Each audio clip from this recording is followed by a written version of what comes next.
It is almost a certainty that a time will come when our distant descendants will look back at our era and see many things that we take for granted that will strike them as weird. Just as we can look at the past and marvel at its share of the odd. Following are 20 such incidents from history. Number 20. Full teeth removal used to be a wonderful wedding gift. A visit to the dentist might be an unwelcome experience to many, and having teeth removed could be as unpleasant as, well, having teeth removed. But whatever one thinks of a visit to the dentist today, it is nothing like the horrors that used to pass for dentistry way back when.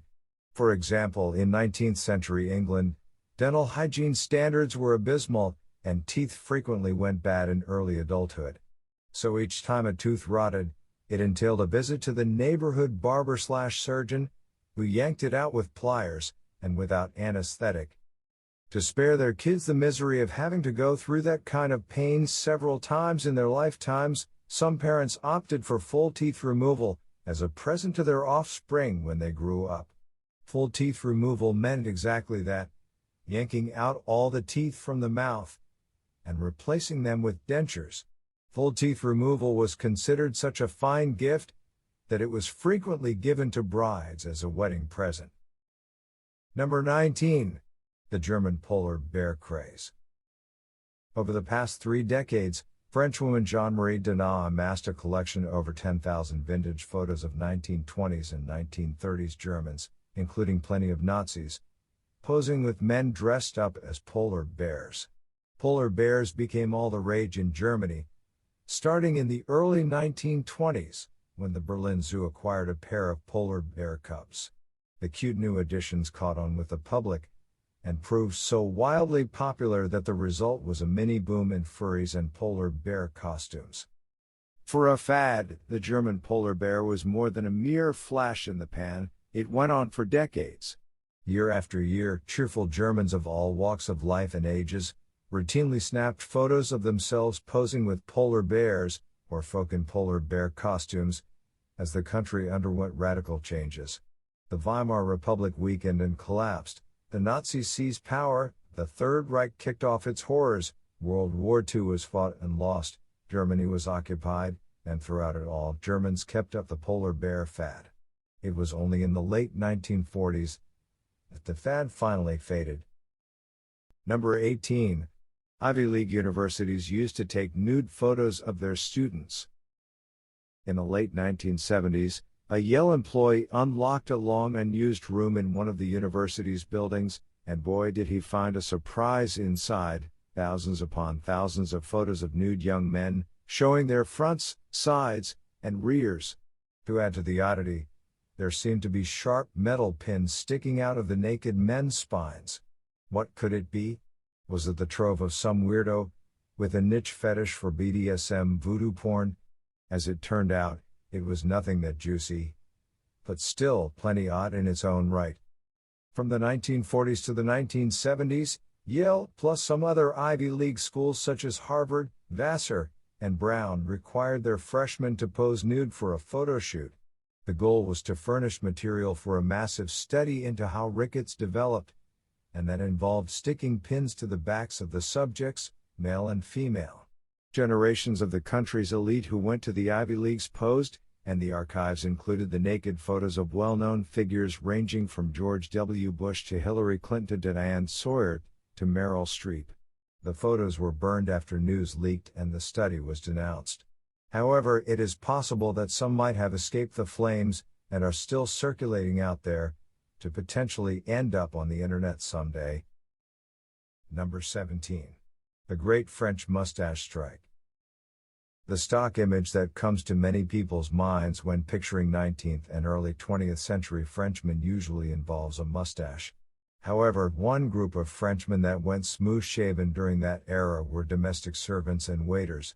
For whatever reason, the French bourgeoisie and upper classes of the day wanted to mark off those menials, and so deprive them, as a condition of employment, of the right to sport a mustache. Sentenced to forced shaving, was how a contemporary newspaper put it.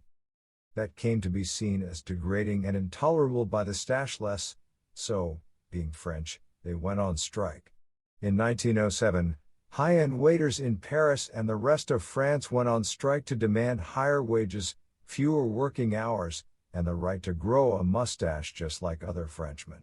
The strike captivated the country and forced a reckoning with the classist injustice under its nose.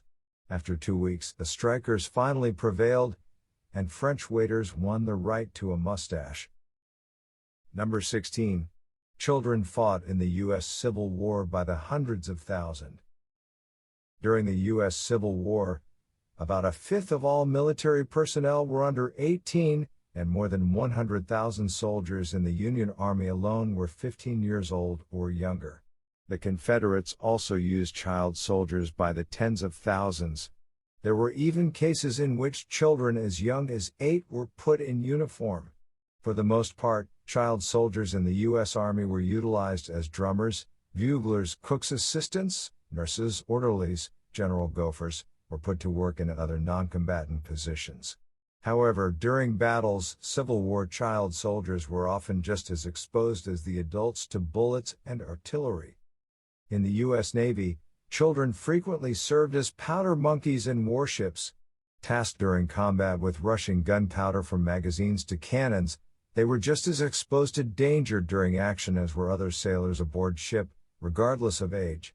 Indeed, considering that they were scurrying about carrying sacks of gunpowder, liable to go off if it came into contact with any spark or shard of flaming timber or scorching shell fragment, the little powder monkeys were often at greater risk than the rest of the crew.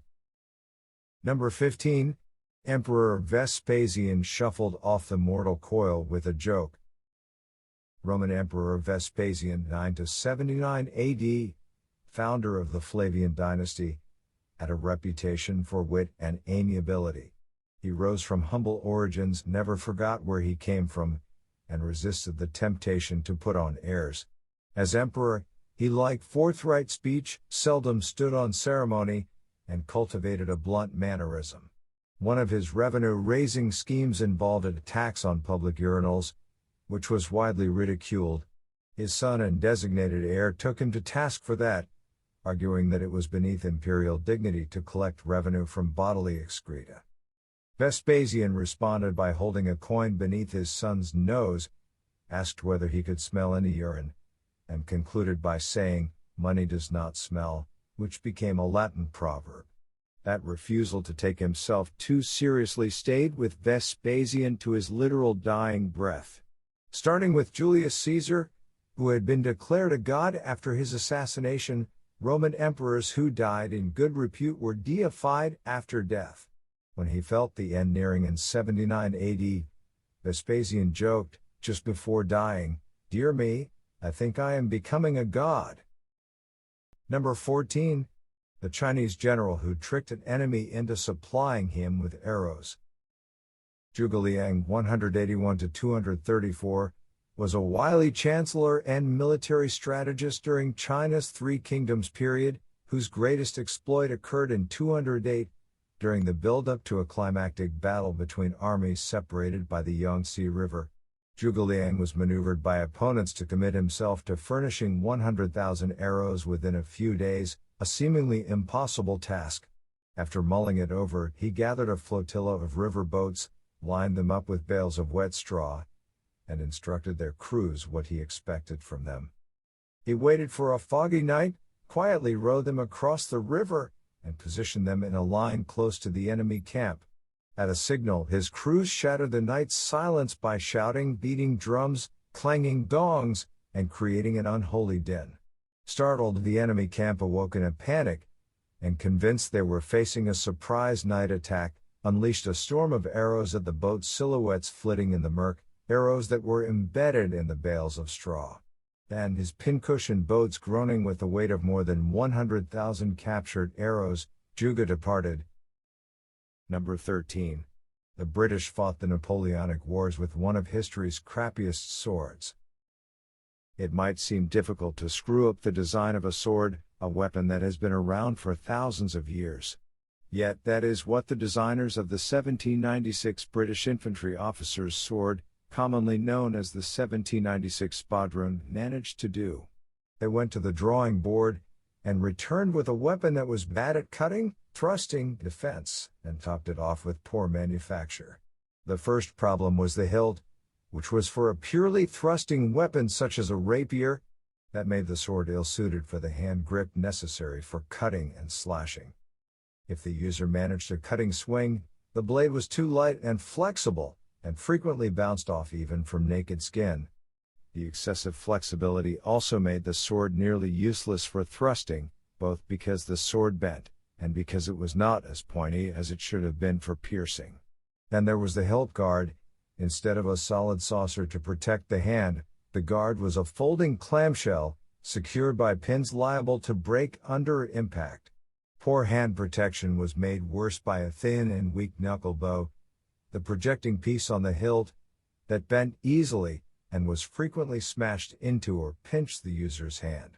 As a contemporary British general summed it up, nothing could be more useless or ridiculous than the old infantry regulation sword. It was good for neither cut nor thrust, and was a perfect encumbrance. Number 12. A Viking leader was killed by a dead enemy. Sigurd Esteinsson, aka Sigurd the Mighty, died 892, as a Viking earl who ruled the Orkney and Shetland Islands off the northern coast of Scotland. Allied with other Vikings chieftains, he launched an invasion of the Scottish mainland which conquered northern Scotland, overran Sutherland and Caithness, and asserted Viking control as far south as Moray. His exploits during that conquest earned him the epithet the Mighty from fellow Vikings. While trying to conquer northern Scotland, Sigurd challenged a local chieftain, Mael Brake the Bucktoothed, head of the Mormaerdom, or Kingdom, of Moray, to a 40-man-per-side battle.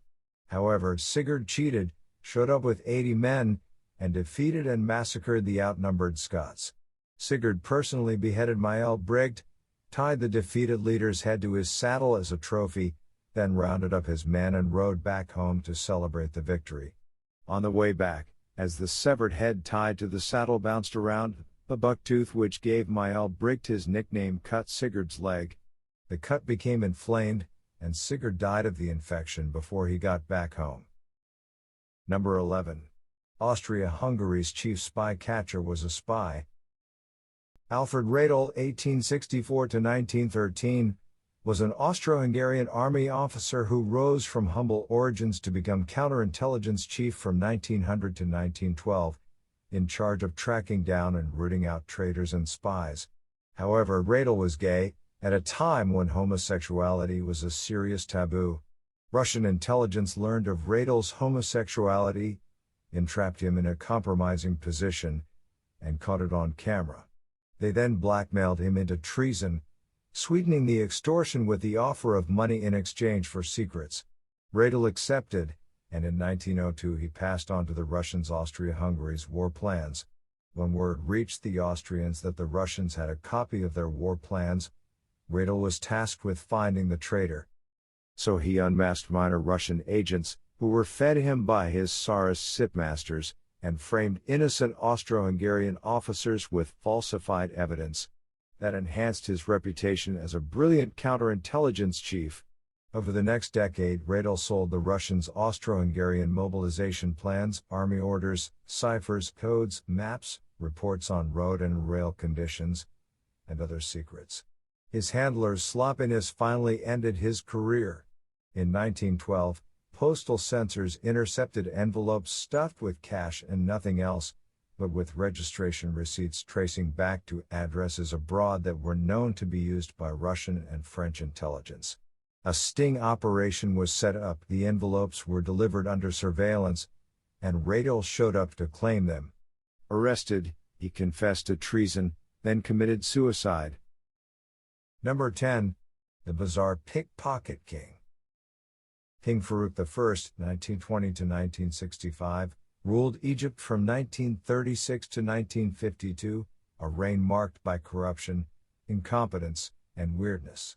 Among other things, the king was a literal kleptomaniac who could not resist stealing things and picking people's pockets.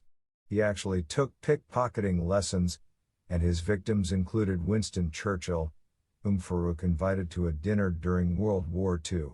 At the meal, Churchill discovered that his pocket watch, a family heirloom that gifted by Queen Anne to his ancestor John Churchill, 1st Duke of Marlborough, had gone missing. After an outcry and search, Farouk, who had been seated next to Churchill, sheepishly turned it in, claiming to have found it. Early in World War II, Farouk had nightmares of getting chased by hungry lions, and somebody advised him, "You will not rest until you have shot a lion." So he went to the zoo and shot 2 lions in their cages. By 1952, corruption and maladministration had completely eroded his standing, and he was overthrown in a coup. Hastily fleeing Egypt, Farouk left most of his possessions behind.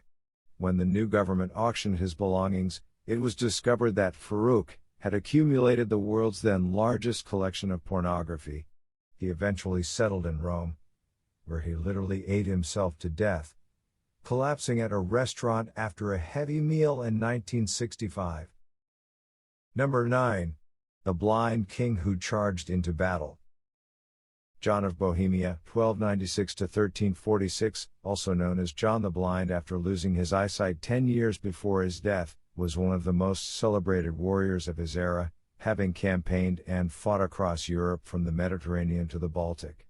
When King Philip VI of France asked for his help against England, John, despite his blindness, came to the French king's aid, met him in Paris in August of 1346, and marched off with him in pursuit of the English king. When the armies met at the Battle of Crécy, August 26, 1346, John was in command of the French vanguard and a significant contingent of the French army.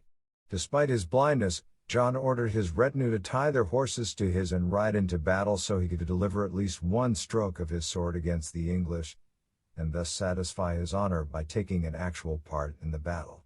His knights did as commanded, and tied to their horses, the blind king rode into the fight. It did not go well, however.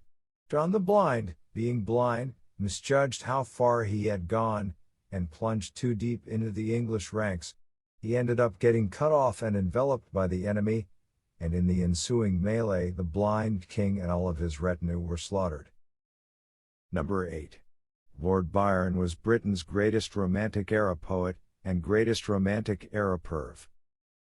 The 6th Baron Byron, 1788–1824, was one of Britain's greatest poets, famous for his brilliant use of the English language. He was also famous, or infamous, for his flamboyance, deviant practices, the notoriety of his romantic liaisons with members of both sexes, and allegations of incest. Byron's most controversial relationship was with his own sister, Vespasian. Byron had seen little of her during childhood, but made up for it in spades by forming an extremely close relationship with her in adulthood. It resulted in him fathering a child upon his sister in 1814. Ever sentimental, Byron liked to keep mementos of his lovers. Back then, the norm for mementos was a lock of hair from one's object of affection, perhaps tied with a ribbon. But being Byron, Britain's most flamboyant poet, eccentric aristocrat, and all-around pervert, a simple lock of hair would not do. Instead, Byron liked to snip clumps of pubic hair from his lovers' crotches, and kept them, catalogued and labeled, in envelopes at his publishing house. Number 7. Tricking the Confederates into blowing up a warship. During the U.S. Civil War, the USS Indianola was a Union ironclad river gunboat that ran past Confederate batteries in Vicksburg to reach the Red River and help block Confederate supplies from sailing down its waters. However, once she got there, she was set upon by Confederate rams on the night of February 24, 1863, ran aground, and was captured. The Indianola in Confederate hands threatened Union operations in the region, so plans were made to recapture or destroy the ironclad. The result was one of the war's most successful deception operations and hoaxes. Union Naval Commander David Porter ordered the construction of a dummy ironclad out of an old coal barge, made to resemble a real warship. It had paddle boxes, fake gun emplacements with cannons that were actually wooden logs painted black, and barrels stacked to look like funnels, out of which poured smoke produced by smudge pots to mimic the smoke produced by a steam engine. The dummy warship was then floated past Vicksburg. When word reached the Confederates that a powerful ironclad was headed their way, the salvage crews working to repair and refloat the recently captured Indianola panicked. In order to prevent the Indianola's recapture, the Confederates fired the ship's magazine and blew her up. Number 6. The medieval nunnery madness. In the 15th century, a German nun started biting the other sisters in her convent.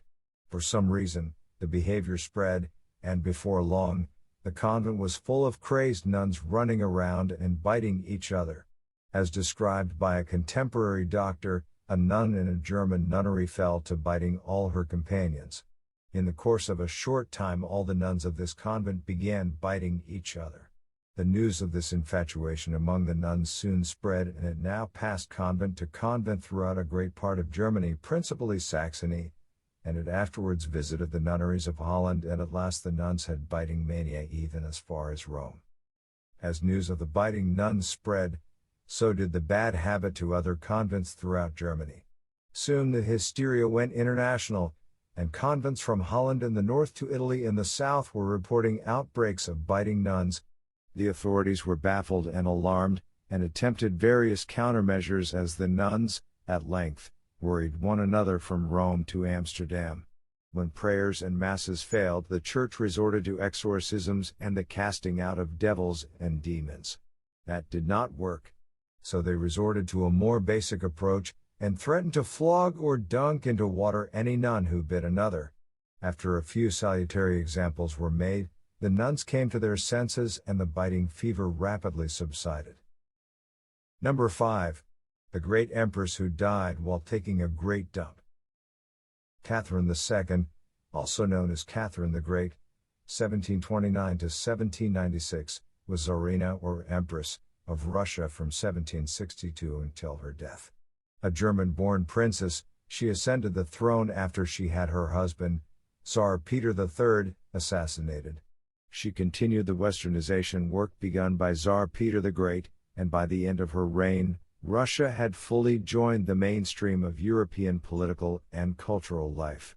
However, Catherine's regal reign was not to be matched by a regal demise.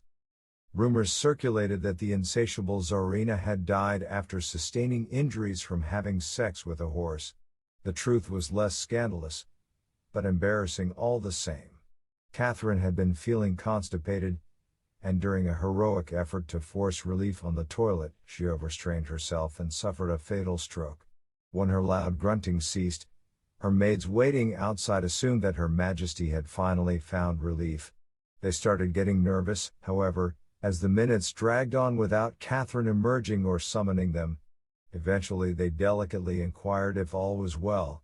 Hearing no answer, they took a peek, and found the Empress dead on the toilet. Number 4. The king who bankrupted himself building fairy castles. Ludwig II, aka Mad King Ludwig, 1845 to 1886, was all about artistic and architectural projects, and his chief hobby was building fantastic fairy tale castles. When Bavaria joined the German Empire in 1871, Ludwig withdrew from governance, and devoted himself wholly to the arts. He could not get enough of the theater and the opera, particularly the works of Richard Wagner, whose lifelong benefactor and patron he became. Ludwig's greatest and costliest passion, however, was building castles in the Bavarian mountains. He started with the Linderhof Palace, built between 1869 to 1878. Simultaneously, he commenced construction of his most famous project, Neuschwanstein, a fairy tale castle precariously situated on a crag and decorated with scenes from Wagner's operas. Built from 1869 to 1886, it was the inspiration for Disneyland's Sleeping Beauty Castle. While that one was being built, Ludwig began an even greater project in 1878, the Herrenchiemsee Palace, a copy of Versailles. It was never completed, because Ludwig went bankrupt. Between abandonment of his official duties, profligate spending on expensive hobbies, and withdrawal into the life of a recluse, Ludwig's ministers finally had enough. In 1886, he was declared insane, and sent to a remote palace. 3 days later, he drowned himself in a lake, taking his psychiatrist with him. Number 3. The Princess Maid. Sarah Wilson, circa 1754 to circa 1865, was a maid to one of British Queen Charlotte's ladies-in-waiting, but was caught stealing some of the Queen's jewels and gowns. She was tried, convicted, and sentenced to hang, but her sentence was commuted to penal transportation to Maryland. Upon arrival in 1771, Sarah was sold as an indentured servant, but escaped within a few days. She had managed to hang on to some of the Queen's belongings, and wearing Her Majesty's dress, Sarah claimed to be Queen Charlotte's sister, Princess Susanna Caroline Matilda of Mecklenburg-Strelitz. She explained her presence in America by inventing a royal family quarrel and a scandal that required her to temporarily leave Britain until things calmed down.